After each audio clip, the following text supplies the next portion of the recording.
crianças, como vocês estão? Espero que estejam todas bem, que todas tenham tido uma boa semana. E eu quero dizer, antes de começar a nossa aula, que eu tô morrendo de saudade de vocês. Isso já não é mais segredo, né? Todo mundo sabe.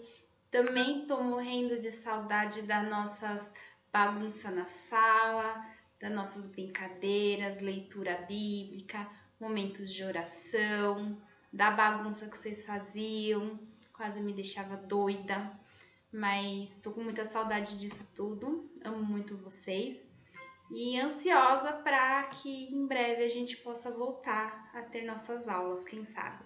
Mas, como sempre digo também, vamos continuar nossas videoaulas porque o nosso conhecimento sobre a palavra de Deus não pode parar. E hoje a gente vai falar sobre um exemplo de fé e coragem.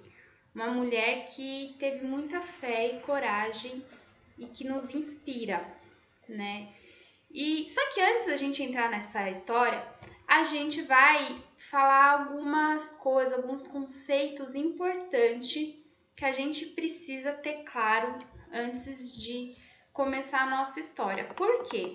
A nossa história é uma continuação, é um novo personagem, mas ela é continuação da história de José que a gente teve.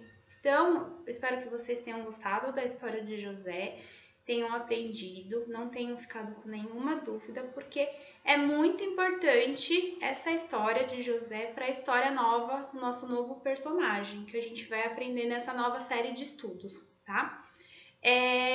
Primeiro, vamos fazer alguns conceitos básicos sobre o livro de Gênesis e o livro de Êxodo. Bom, o livro de Êxodo, eu não sei se de Êxodo não. O livro de Gênesis, que é o primeiro livro da Bíblia, não sei se vocês sabem, mas o significado dele é origem, o nascimento, criação e princípio. Bom, vocês sabem que eu mandei no nosso grupo alguns resuminhos de quem escreveu cada livro da Bíblia e qual que é o objetivo de cada livro. Então, se a gente pegar nas nossas figurinhas, a gente vai ver que quem escreveu Gênesis foi Moisés. Então, vamos pegar aqui, né, a figurinha de Gênesis e vamos ler o que diz naquele resuminho. Então, quem escreveu foi Moisés. Gênesis é o primeiro livro que ele escreveu e ele queria que todos soubessem como o mundo começou. Também queria que todos conhecessem as pessoas que viveram muito tempo atrás. Nós podemos aprender muito com elas. E quem são essas pessoas? As primeiras pessoas a gente sabe que é Adão e Eva. Depois vieram seus filhos, né? Caim e Abel. Depois teve Noé e seus filhos. Aí a gente tem Abraão e Sara, que eles mudaram de nome, tem toda aquela história. Tem Isaac e Rebeca, Jacó, seus filhos, inclusive José, que a gente estudou. E aí a gente vai para o segundo livro, que também quem escreveu foi Moisés. E esse segundo livro, ele tem ligação ao primeiro porque o nome Êxodo significa saída. Vocês lembram que o povo estava no Egito? Então, Êxodo é a saída do povo do Egito. Por isso que ele chama, o significado do nome é saída. Quem escreveu, né, conforme a nossa figurinha lá, também foi Moisés. E ele é o segundo livro da Bíblia. Ele fala sobre os acontecimentos de quando Moisés guiou o povo de Israel para fora do Egito. O livro de Êxodo é a história que Moisés, né, viu Deus fazer. Não foi uma inspiração, ele viu. Ele conta sobre Deus salvando o povo da escravidão, conta como ele nos ajudou a cruzar o Mar Vermelho e conta como Deus deu a Moisés os 10 mandamentos. O livro de Êxodo também contém a história da vida de Moisés, porque ele estava lá. Então, isso é muito importante a gente ter bem claro agora os dois livros e qual que é a ligação dos dois, porque um é primeiro e porque o outro é o segundo livro, certo? Bom, a gente lembra que no final da história de José, o povo já estava lá, os irmãos dele já estavam no Egito, tinha cada um sua terra, eles estavam cultivando, eles estavam felizes e eles estavam se multiplicando, eles estavam crescendo em números, né? Eles tinham terra para plantar. E o que aconteceu? José morreu e outras gerações morreram. Assim como José, o faraó da época morreu e outros faraós morreram. Até que chegou um faraó que não soube da história de José e o que José tinha feito pelo Egito. Houve um esquecimento. E por conta desse esquecimento, o faraó ficou com medo pelo número de hebreus que estavam tendo ali na terra do Egito, que eles eram muito. Então ele ficou com medo de um dia ter uma guerra e eles se juntarem ao inimigo e atacarem o Egito, né? Por conta que eles estavam muito numerosos, né? Então a gente vai ver essa preocupação do faraó lá em Êxodo 1, de 6 a 13. Então diz assim: Ora, morreram José, todos seus irmãos e toda aquela geração. Os israelitas, porém, eram férteis, proliferaram, tornaram-se numerosos e fortaleceram-se muito, tanto que encheram o país. Então subiu ao trono do Egito um novo rei, que nada sabia sobre José. Disse ele a seu povo: Vejam, o povo israelita é agora numeroso e mais forte que nós. Temos que agir com astúcia para que não se tornem ainda mais numerosos e, no caso de guerra, aliem-se aos nossos inimigos, lutem contra nós e fujam do país.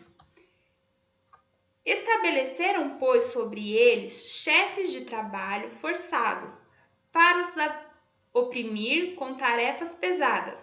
E assim os israelitas construíram para o faraó as cidades celeiros de Pitom e Ramsés.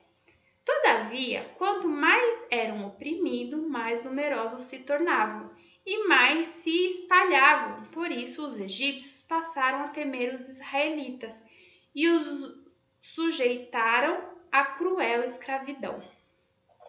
Então aqui a gente vê que quanto mais o faraó ele oprimia o povo, mais eles cresciam e ele começou a ficar com medo e ele precisava controlar isso. Como que ele resolveu controlar? Mandando matar as crianças. Mas não eram todas as crianças. Como o medo do faraó era em caso de guerra, quem que ele mandou matar? Somente os meninos. Então ele ordenou às parteiras que tinha no Egito que quando elas fossem ajudar uma mulher hebreia a ter um bebê, que elas deveriam matar esse bebê, mas só se fosse menino.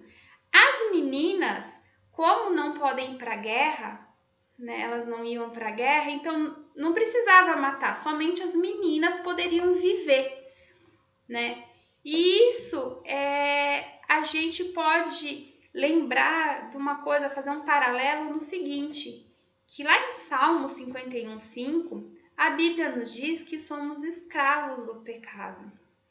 Isso significa que sempre queremos fazer algo errado. Por isso Deus mandou seu Filho, Jesus, para nos ajudar a sair da escravidão do pecado. E, voltando para a nossa história, Deus iria mandar também um Salvador daquele povo que estava sendo oprimido, que estava sendo escravo do pecado. O escravo dos egípcios, certo? Então, aí, o que aconteceu? As parteiras foram lá, foram ajudar as hebreias, só que elas não tiveram coragem de matar os bebezinhos, os meninos. Elas salvaram, elas não mataram, porque elas temeram a Deus do que poderia acontecer com elas matando um bebê hebreu. Então o faraó chamou elas e falou assim: ué, o que está acontecendo? Vocês não estão matando os meninos? Né? Continua se multiplicando, sempre estou vendo criança. Aí elas arranjaram uma bela de uma desculpa para o faraó. Então a gente vai ver, né, essa orientação do faraó e vamos ver agora qual foi a bela desculpa que eu amei que elas deram para o faraó. Então lá em Êxodo 1, a gente vai ler agora de 16 a 19. E lá diz assim: quando vocês ajudarem as hebreias a dar à luz, verifique se é menino. Se for, mate-no. Se for menina, deixe-na viver. Todavia, as parteiras temeram a Deus e não obedeceram às ordens do rei do Egito. Deixaram viver os meninos. Então o rei do Egito convocou as parteiras e lhe perguntou: por que vocês fizeram isso? Por que deixaram viver os meninos? Responderam as parteiras do faraó: as mulheres hebreias não são como as egípcias, são cheias de vigor e dão à luz antes de chegarem as parteiras. Ele não engoliu. O faraó não engoliu essa desculpa das parteiras. E o que ele falou? Já que vocês não estão matando, já que essas crianças, esses meninos não estão morrendo, todo mundo que vê um bebê, um menino, pode jogar esse bebê no Nilo. Isso é uma ordem do faraó. E isso está lá em Êxodo 1:22, que diz assim: por isso o faraó ordenou a todo o seu povo: lancem ao Nilo todo menino recém-nascido, mas deixem viver as meninas. Agora, imagine essas mães, o medo que ficaram de encontrar um egípcio e poder pegar o seu bebezinho e jogar no rio. Muito triste, né? Elas ficaram aflitas, angustiadas, porque aquele bebezinho era um presente de Deus para elas, né? A gente for ver quando uma mãe vai apresentar um bebê na igreja, a alegria no coração, né, que a gente tem de ver aquele bebezinho. Agora imagine poder passar com uma pessoa na rua e poder pegar e jogar no rio o seu bebezinho recém-nascido, porque essa foi a ordem do rei. Mas teve uma mulher que foi muito corajosa, de muita fé, que não fez isso. E sabe, crianças, fazendo um link aqui com a nossa escravidão do pecado, né, e a escravidão do povo naquela época, muitas vezes quando a gente está em pecado, que a gente está nessa escravidão do pecado, a gente sente muito medo. A gente só consegue pensar no problema, a gente se esconde, né? A gente tenta resolver, tenta fugir do problema, mas a gente não, às vezes pode ser que não confie em Deus, de tanto medo que a gente tá, né? E nesse momento a gente precisa ter calma, como essa mulher teve, né? Essa mulher de exemplo, de fé. A gente precisa ter calma, a gente precisa orar a Deus e pedir para Deus sabedoria de como enfrentar esse momento de dificuldade. E foi o que essa mulher fez. Ela orou a Deus, ela pediu sabedoria, pediu cuidado com o bebezinho dela e Deus cuidou dela. E quem sabe o nome dessa mulher? O nome dela era Joquebede. É a mãe do nosso querido Moisés, né? O menininho do cesto que estava no rio Nilo, protegido por um cestinho e por Deus, né? Então a gente vai ver um pedacinho da história dessa coragem, dessa fé dela. Então a gente agora vai abrir em Êxodo 2, vamos ler de 2 a 6. E lá diz assim: e ela engravidou e deu à luz um filho. Vendo que era bonito, ela o escondeu por 3 meses. Quando já não podia mais escondê-lo, pegou um cesto feito de junco e o vedou com piche e betume. Colocou nele o menino e deixou o cesto entre os juncos à margem do Nilo. A irmã do menino ficou observando de longe para ver o que lhe acontecia. A filha do faraó descera ao Nilo para tomar banho. Enquanto isso, as suas servas andavam pela margem do rio. Nisso viu o cesto entre os juncos e mandou sua criada apanhá-la. Ao abrir, viu um bebê chorando. Ficou com pena dele e disse: Este menino é dos hebreus. Então, a princesa que estava lá no rio, né, viu o cestinho do filhinho de Joquebede e suspeitou que era filho de um hebreu, porque foi do decreto, né, que todo bebê deveria ser jogado no rio. Só que aquele bebê foi colocado ali de propósito. Ele foi colocado ali para ser encontrado. Ele estava ali sob os cuidados de Deus, né? Tava a irmã dele observando, mas mais do que a irmã, ele estava sendo observado por Deus. E o que aconteceu?